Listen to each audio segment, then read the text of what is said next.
السلام عليكم ورحمة الله وبركاته. أعوذ بالله من الشيطان الرجيم. بسم الله الرحمن الرحيم.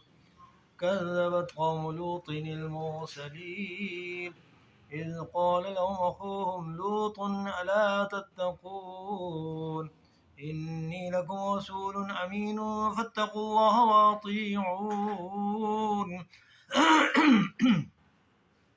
وما أسألكم عليه من أجر إن أجري إلا على رب العالمين. أتأتون الذكران من العالمين وتذرون ما خلق لكم ربكم من أزواجكم بل أنتم قوم عادون. قالوا لئن لم تنته يا لوط لتكونن من المخرجين. قال إني لعملكم من القالين رب نجني وأهلي مما يعملون.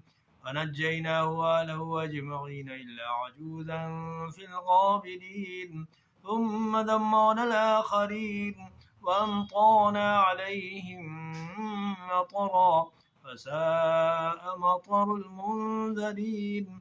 إن في ذلك لآية وما كان أكثرهم مؤمنين. وإن ربك لهو العزيز الرحيم.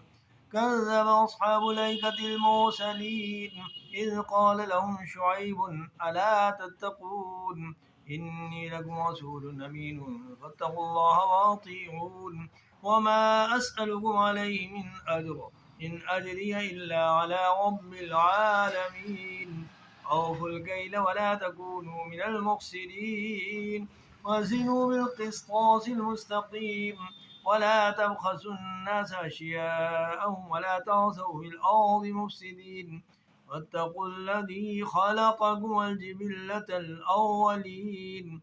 قالوا إنما أنت من المسحرين وما أنت إلا بشر مثلنا وإن نظنك لمن الكاذبين. فأسقط علينا كسفا من السماء إن كنت من الصادقين.